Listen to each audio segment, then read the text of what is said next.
Kadosh Boker Or Bekiim Halacha 6, day 29, page 77, Siman Kuf Samechet 158, Halacha Kav Zayin. Im natal yadav ve'eno yodea im birech eno chozer umvarech. So right now, what happens if a person comes? I forgot. Sorry. Let me just apologize. Let me just. We have to go back. There was one little tiny nikuda that we spoke about yesterday, which was mikom makom nireh shim yadav retuvot afilu b'miktzat. That means if a person dried their hands, you remember we said that after drying their hands, you cannot make a bracha. However, though, if the hands are still a little bit wet, which means that he didn't finish the drying, so you could still make the bracha, because since he still has to dry his hands, so it's not considered that it finished completely the mitzvah. So that was the last halacha that we mentioned yesterday, right, that we didn't have on the recording. Kav Zayin said, Im natal yadav, ve'eno yodea im berech. Now there's a new halacha. I came at do Netillat Yadayim, and all of a sudden, I'm thinking to myself, 1 second, right? Did I do the bracha? Did I not do the bracha? Now he says, eno chozer umvarech, don't do the bracha. But now he says, now one more time. If you already did the drying of the hands, so therefore for sure you shouldn't do it. Because anyway, according to a lot of opinions, you're not allowed to do it now. So that for sure, there's nothing what to talk about. But even if it's before the drying of the hands, and now I have a doubt, did I make the bracha or not make the bracha? It's like a normal halacha. You're not going to make the bracha. Okay? So therefore, right, you have a doubt. It's like a regular halacha. Regular halacha, you have a doubt. There's nothing what to do. Fine. The next halacha says, Yesh noagim lomar achar hanetila kodam bracha pasuk siu dechen kodesh uvarechu et Hashem. So some people have a minhag. They come. They're going to say, right, siu dechem kodesh uvarechu et Hashem. V'yesh omrim. Some people say, Shen lomro. Don't say it. Why? Pasek. Yeah, mechashash hefsek.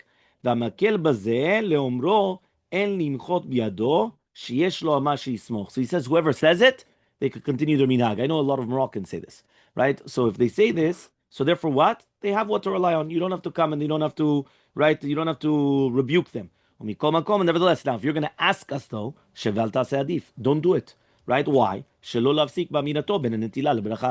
going to make a hefsek, right, between the netilah and the bracha. Meaning a lot of people, they come, they'll do the Netillat Yadayim. After Netillat Yadayim, you've never seen it? I've seen it all the time. Right? The people do that. So now, if they do that, so what he's saying is, some people say that what? That you shouldn't say because of sek. If you want to say it, you can continue saying it because you do what have what to rely on. But he just says, meaning if you're going to ask us what to do, we would usually tell you, don't do it. Right? Right? Why? You're not going to make a sek between the Netilah and the Beracha. So look in the footnote. The footnote says, it was a custom of Morocco. yeah, that's what I told you. I told you it's a custom of Moroccans. Not all of them, though. Here, the Shnei Luchot Abrit comes and he stated, I have a tradition that after performing, right, the Netillat Yadayim, I raise my hands and I say the pasuk. So who's the first one that brings this down? The Shlach Kadosh. Shnei Luchot Abrit. Okay? Before reciting the bracha, as that I'll explain, one must raise their hands. Okay, the Mishnah Berurah mentioned this custom as well. And the Sefer Netivei Am said that this is a common custom in Yerushalayim. So in Yerushalayim, they also had this custom. So imagine, you've got Ashkenazim, you've got Sfaradim, you've got everything. Mishnah Berurah brings it down. So meaning that there is a custom of saying this. So Maran Rishon LeZion, right? You remember somebody doing it? I say it, but I've never seen somebody posel et zeh. Okay. But again, you're allowed to continue. He says, right? I would have never thought that was the thing. Okay. Yeah. So he says that Rishon LeZion commented that although there's no source for this practice in the Talmud or the Rishonim, it is not considered an unnecessary interruption between the performing the mitzvah and the beracha. He brought a proof from the Da'at Kedoshim, right? That he says, who ruled that although it is forbidden to interrupt once he dries, right, until after the blessing of the motzi, it is permissible to interrupt before drying the hands. Likewise, one may take such a time, right, as much time as he wishes, right, in order to come in between the washing and the drying. The response also Oneg Yom Tov likewise ruled that if someone speaks before drying his hands, it's not considered an interruption, since the act of drying the hands is the final act. That's based upon the Tosafot, to rule that as long as a person says the beracha al Netilat Yadayim before drying his hands, he fulfilled the mitzvah.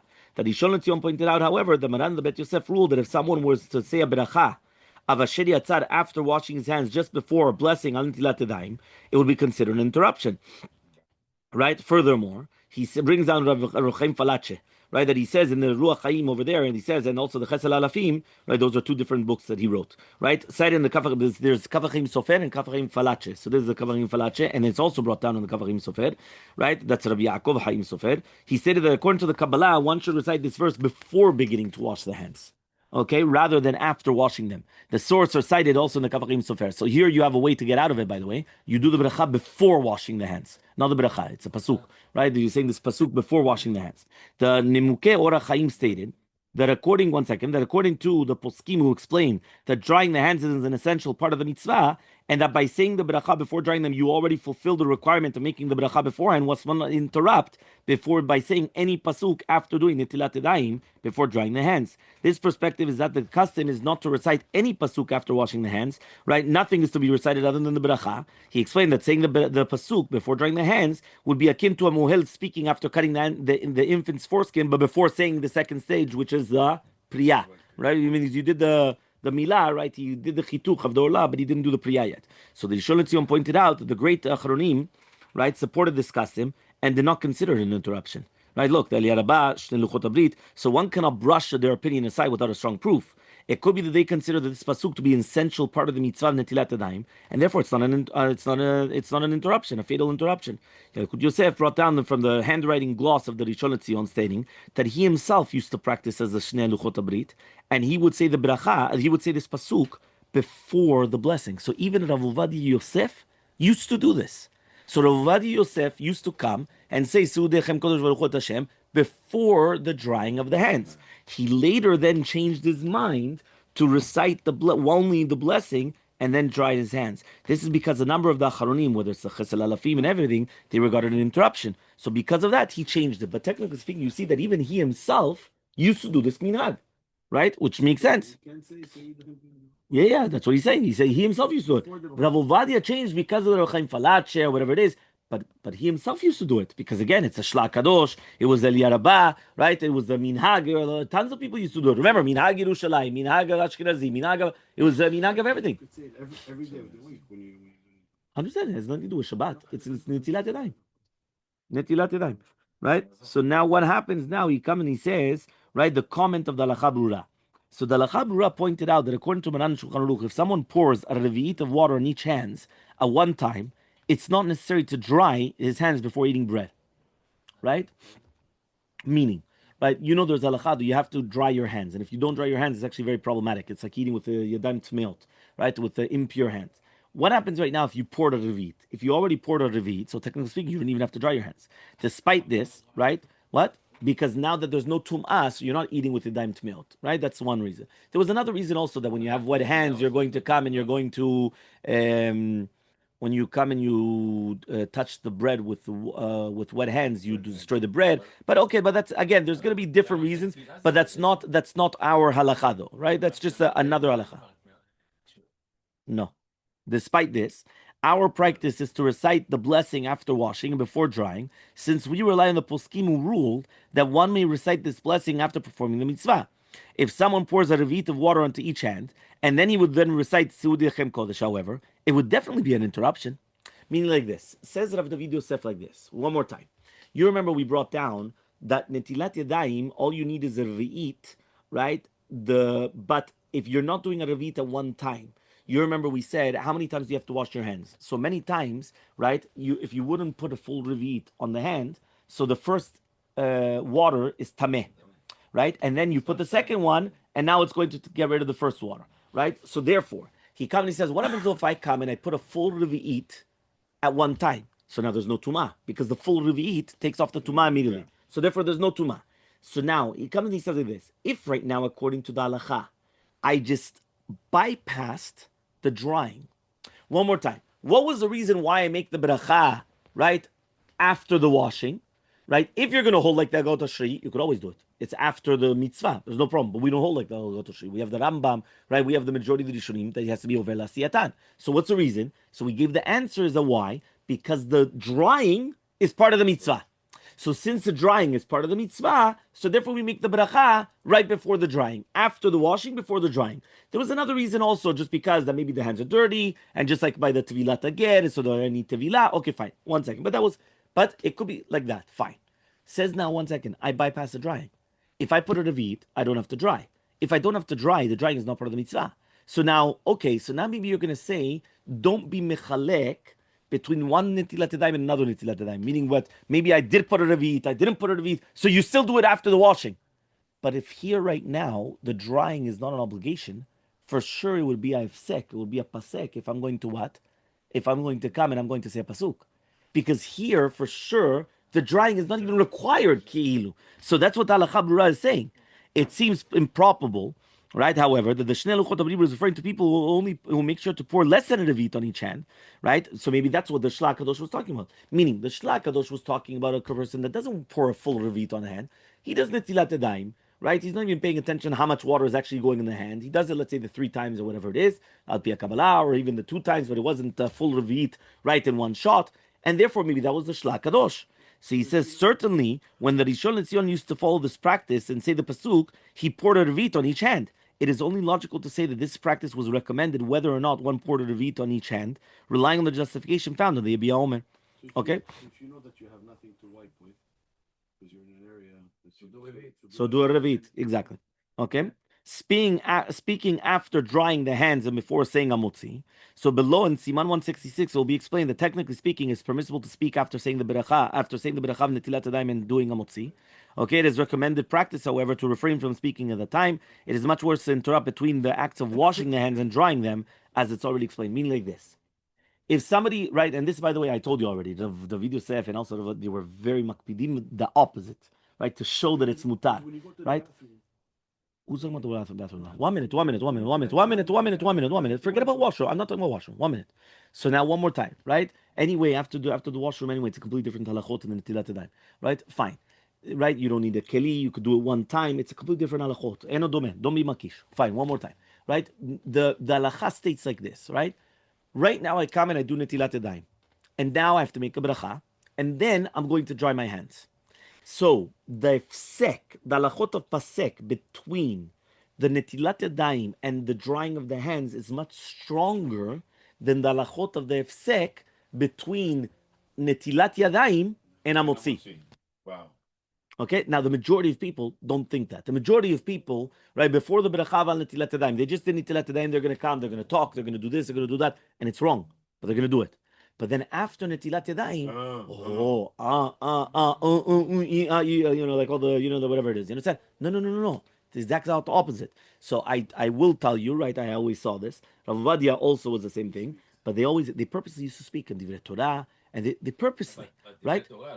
No. But they would speak. Yeah, why? Right? Without no, nothing to do with Suda. Divrei Torah is not Suda. Yeah, nothing to do with Suda. Right? Which means they would come and they would purposely come and say, "No, how was your week? What are you learning? This and that." Mamash, they would speak like that, right? And I saw it with my own eyes. Why? Because to show them that was the halacha. Which means that if a person, why? Because people have the misconception. They have it wrong. So they're going to come and they're going to start making all these halachot and, oh no, you can. No. It's the exact opposite. Here, it's asur, right? You're not allowed to. And over there, it's mutar. Now again, it's better to refrain or whatever it is, but really, be'emet mi'ikar adin, there's no problem whatsoever. So let's just see the halacha. One second. So he says, anotel yadav la'seuda, v'techef shama bracha, o dvarim shebikdusha. Now, 1 second. Until here, we've been speaking about what? We've been speaking about the pasuk. What about dvarim shebikdusha? Right? Why? Because when we're talking about right now, the pasuk, seudechem kodesh v'ruchot Hashem, okay, fine, that's a pasuk. You're not obligated to say it. So therefore, okay, say it, not say it, fine, okay. So now we just mentioned, you're allowed to continue saying it, right? If you want, you could say it beforehand, right? But technically speaking, nobody could ever rebuke you, and that's what he himself already said, because you have what to rely on, right? You have a minhag. The minhag was, Yerushalayim, right? The minhag was Ashkenazim, right? The same. The minhag was Morocco, right? You had all these minhagim, fine. So now the question now starts. What about Netilat Yadayim? And all of a sudden, before drying my hands, I hear Dvarim Shebikdusha. So Baruch Hashem, you kept quiet. Baruch Hashem, it's the next halacha. Yeah, which means obviously, because after the bracha, for sure you're allowed to answer. Right? There's no after the bracha, for sure you're allowed to answer. One more time, if after Netilat Yadayim, you're allowed to talk. You're allowed to talk. Okay. Well, that's what we're talking about now. That's what we're talking about, right? That's what we just said. So there's no question. So obviously this is halacha. So now what we're talking about now is you washed your hands, you didn't dry your hands, and now all of a sudden you're going to hear Dvarim Shebikdusha, right? So he comes and he says this, right? Anotel yadav leseuda v'techef shama bracha u'dvarim shebikdusha. So you didn't do the bracha, and you didn't, what's it called? And you didn't do the wiping of the hands as well. And all of a sudden I come and I hear dvarim shebikdusha. So he comes and he says, Tzarich la'anot amen ushar dvarim shebikdusha kol od lo bidech. So as long as you didn't make the bracha, you're going to answer dvarim shebikdusha. And even the omrim she'en lomar, that means even according to the opinions, the Kaf HaChaim Sofer and the Kaf HaChaim Falacha that said that you shouldn't say Seudechem Kodesh. Why? Because it's a hefsek. Nevertheless, they are modeh that here you would answer Dvarim Shebikdusha. Why? It's a chumrah dati ledekula. Because then it's a chumrah which is coming to a kula. One more time. What did we say before? We said that technically speaking, it's probably not a pasek. It's not a hefsek if a person is going to say Seudechem Kodesh. It's not. There are machminim that say that it is hefsek. So because of that, Rav Ovadia afterwards he changed and he stopped doing it. He would do it beforehand or whatever it is. Fine. Here, if you're going to tell me now that you're not supposed to answer the Dvarim Shebikdusha, so that's a chumrah that's now coming to a leniency. Because of your chumrah that you don't want to make a pasek, now you're not going to answer the Dvarim Shebikdusha. You should answer the Dvarim Shebikdusha. You should always answer the Dvarim Shebikdusha. So therefore, you come and he says, you're allowed to answer according to everybody. Avalim birech v'ala Netillat Yadayim.